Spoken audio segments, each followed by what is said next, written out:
A pesar del cese al fuego en Medio Oriente, pues los precios de los combustibles no se han reducido significativamente. Todo lo contrario, hemos visto cierta tendencia ascendente en algunos días, en otros días, digamos, hay una noticia positiva, pero al final vuelve otra vez y sube.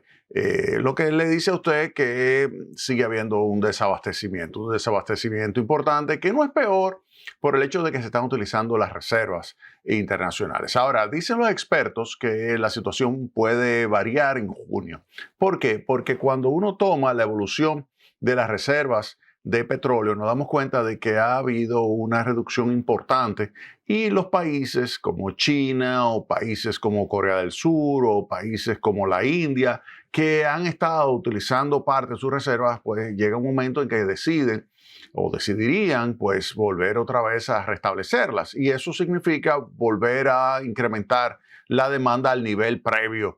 Y como no hay ese abastecimiento, como hay una situación donde hay alrededor de 12 a 14 millones de barriles diarios menos de oferta de combustible, esto pudiera desembocar entonces un aumento de los precios. Eso es lo que se ha estado señalando. Los expertos afirman y aquí le muestro lo que dice la Agencia Internacional de Energía, que advierte nuevos picos de precios a medida que los inventarios de petróleo caen a un ritmo récord. Y esto es algo que yo lo toqué en un artículo que publiqué en Diario Libre, salió publicado el 4 de mayo, con los pies en la tierra, con los pies en la tierra. Le voy a mostrar acá, con los pies en la tierra. Ahí, fíjense lo que yo digo, existe una alta probabilidad de que a partir de junio la situación del mercado internacional de combustibles empeore. El cierre del flujo de crudo y gas natural a través del estrecho de Hormuz ha obligado a varios países de Asia y de Europa a recurrir a sus reservas, que podría alcanzar niveles críticos en un plazo entre 4 y 8 semanas. Ese escenario se traduciría en un déficit del mercado de petróleo cercano a los 12 millones de barriles diarios. Es decir, que ahora usted puede pensar que los precios que se están registrando de los combustibles no constituyen los precios de equilibrio dado el desabastecimiento que existe. Es decir, que cuando usted ve, por ejemplo, aquí el precio del crudo, pues, que está aquí, el West Texas Intermediate en 101,83 y el Brent está alrededor de $106, pues en ese momento, cuando usted hace ese análisis, usted podría decir, bueno, pero hay un desabastecimiento de 12 millones. No, en realidad no hay un desabastecimiento de 12 millones de barriles diarios, porque una parte lo está abasteciendo principalmente las reservas de esos países desarrollados, específicamente de los países del G7, que liberaron 400 millones de barriles. Pero hay que señalar también que eso va a llegar un momento en que ya se diga que no pueden seguir perdiendo pues inventario, y ahí es que caemos en lo que señala la Agencia Internacional de Energía, que puede haber picos de precios a medida que los inventarios de petróleo caen. Pero no solamente por eso, también pudiera haber picos si los Estados Unidos, que ha sido el que más ha incrementado la disponibilidad de combustible a nivel global en esta crisis, en varios millones de barriles diarios ha incrementado Estados Unidos su disponibilidad de oferta, pudiera llegar a un punto en que, debido al aumento que se ha registrado en los precios de la gasolina y del gasoil, así como también del Aptur, que es el combustible de los aviones, pues debido a esos incrementos de precios que están golpeando a los consumidores norteamericanos, y recuerden que por ahí viene el proceso electoral de noviembre, de medio término en los Estados Unidos de este año, pues esto puede hacer que Estados Unidos tome la decisión incluso de limitar las exportaciones de combustibles para presionar hacia abajo los precios internos. Si esto ocurre, obviamente que los precios internacionales de los combustibles van a aumentar todavía muchísimo más. De tal manera que esto que vemos acá puede quedar muy por debajo de lo que pudiera ser el precio. Cuando hacemos el análisis tomando en cuenta lo que es una situación de 12 millones de barriles menos de oferta de combustibles, podemos llegar a la conclusión, tomando varios niveles de elasticidad, pudiéramos llegar a la conclusión que el nivel de precios que debería prevalecer, en vez de ser 101 dólares, 102 dólares, debería ser alrededor de 150 dólares por barril. Imagínense, eso es lo que llevó al director de la Agencia Internacional de Energía, a Fatih Birol, a declarar en abril que ese conflicto bélico en Medio Oriente había desencadenado la mayor crisis combustible de la historia, porque es que lo que se ha visto no es para nada lo que realmente está detrás en materia de desajuste en cuanto a la cantidad de combustible, por el hecho de que una parte significativa está relacionada con la pérdida de reservas. A través de ese inventario que se ha estado liberando, usted ha logrado amortiguar el efecto que tiene la guerra sobre la disponibilidad de combustible. Cuando eso ya se detenga, ese abastecimiento de combustible, porque los países digan, ya no quiero seguir reduciendo mi disponibilidad en mi inventario, pues entonces eso pudiera desembocar en un precio muchísimo, muchísimo mayor. ¿Qué pudiéramos pensar? Mira, yo creo que el precio pudiera colocarse fácilmente en el entorno de 150 dólares. 150 dólares en junio si esto no termina pronto. Es decir, incluso se ha señalado que aun cuando termine la guerra, el impacto que ya existe en materia de infraestructura que ha afectado a países de la región como Qatar, ese impacto, y Arabia Saudita también, que son dos de los grandes productores de combustible de la región, esa situación pudiera desembocar que aun cuando termine la guerra hoy, el tiempo que ellos requerirán para poder recuperar su capacidad de producir el mismo nivel de combustible que tenía anteriormente, le puede tomar un par de años. Oigan bien, un par de años, principalmente a Qatar. Y eso pudiera generar una situación donde el precio del gas natural y del crudo y sus derivados pues pueda mantenerse alto por más tiempo. Y en particular, en los primeros meses del segundo semestre del año, de este año 2026, pudiera ser que lleguen a picos. Y eso es algo que obviamente impacta a todo el mundo por el hecho de que obliga a tener entonces una política que signifique, por ejemplo, un aumento de las tasas de interés. Fíjense lo que ha sucedido con la tasa de interés de la nota al tesoro. ¿Y por qué sube la tasa de interés de la nota al tesoro?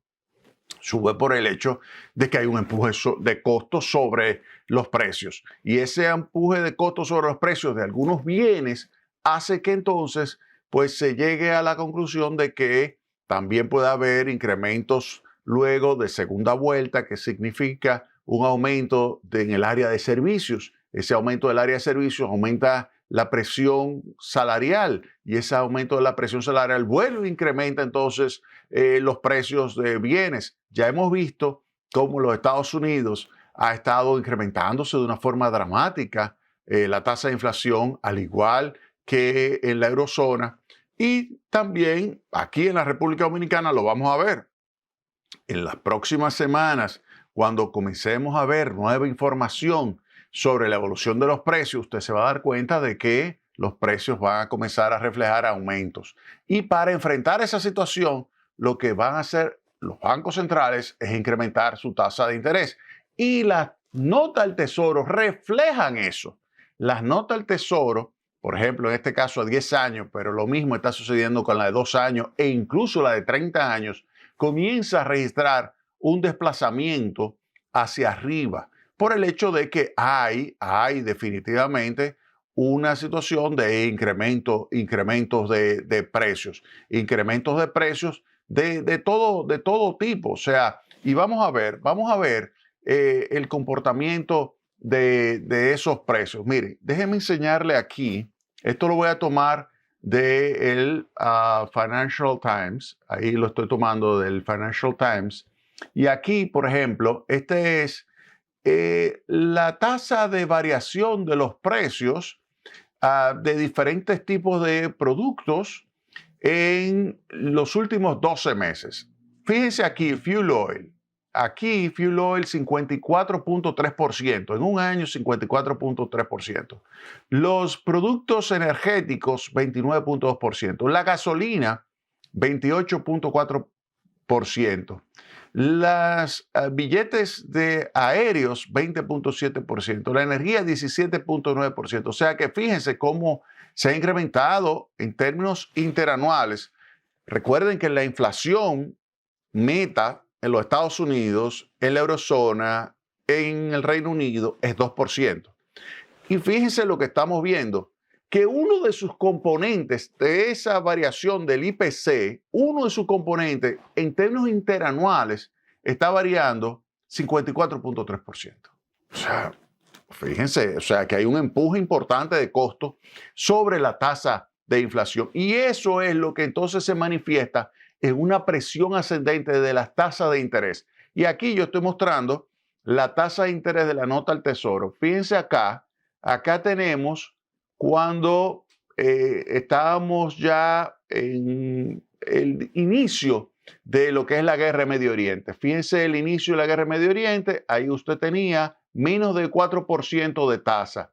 Y fíjense cómo ha subido 50 puntos básicos. Ahí está, 489 puntos básicos ha subido, o 0.489% ha subido la tasa de interés. Es 48.9 o 49 puntos básicos. Ese es el dato. 49 puntos básicos o 0.489 o 0.49%, porque recuerden que un punto porcentual son 100 puntos básicos. 48.9 puntos básicos es 0.489%. O sea que eso es lo que hemos estado viendo, que se ha incrementado la tasa de interés. Pero la de 30 años, fíjense acá, la de 30 años por igual, ha tenido un fuerte incremento. Estaba aquí 4.6 y ya superó el 5%. Superó el 5% y es la tasa de interés más alta en lo que va de año. La tasa de interés más alta en lo que va de año, la tasa a 30 años. Ahora recuerden, esa tasa de interés a 30 años es la que influye sobre las tasas hipotecarias, por ejemplo, de los préstamos hipotecarios. Esa tasa de los préstamos hipotecarios influye sobre las actividades productivas en el área de construcción. Esa tasa a 30 años también influye sobre los préstamos que se otorgan a proyectos de largo plazo. De tal forma que lo que estamos observando es que estos incrementos de tasas de interés, producto de los aumentos de precios, va a desembocar en una reducción de la actividad económica. Es verdad que todavía no se refleja en la economía norteamericana porque hay un componente de la economía norteamericana que le ha ido bien con la guerra, que es el componente que está relacionado con las exportaciones y producción en términos generales de combustible. Eso le ha ido bien.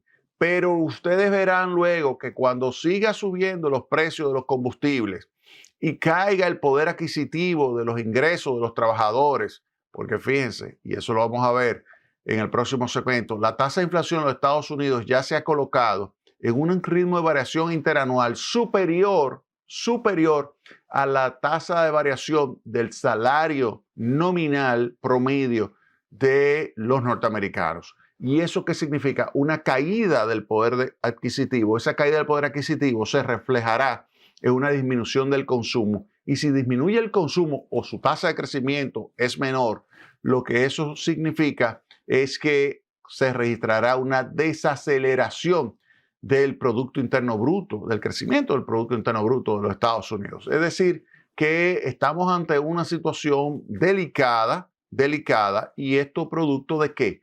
Del hecho de que la guerra en Medio Oriente ha provocado un aumento de los precios de los combustibles y esto, como le acabo de señalar, puede empeorarse hacia la mitad de año. Vuelvo aquí a esta parte, la Agencia Internacional de Energía advierte nuevos picos de precios y eso está muy acorde a lo que habíamos publicado en nuestro artículo. Aquí está nuevamente, Diario Libre, con los pies en la tierra, publicado el 4 de mayo, y les recomiendo su lectura porque ahí hacemos una descripción de lo que pudiera suceder entre 4 y 8 semanas con el precio de los combustibles. Pronostico lo que pudiera estar siendo un nivel de equilibrio con un desabastecimiento de 10, 12 millones de barriles diarios, pudiera ser un nivel de $150 por barril, las implicaciones que eso pudiera tener para la actividad económica y por lo tanto las recomendaciones para que el gobierno pueda enfrentar esa situación. Léanse ese artículo, se lo recomiendo, con los pies en la tierra, porque refleja mucho lo que ahora tanto la revista The Economist como el Financial Times está recogiendo, y es que la situación puede empeorar, la situación del mercado, aun cuando termine la guerra. La situación puede empeorar porque los países que han utilizado sus reservas pueden decir, este es el momento de yo comprar antes de que suba más. Y esto puede desembocar entonces en un aumento significativo en el precio de los combustibles. Vámonos a la pausa y retornamos en breve. Más Tecnopolítico.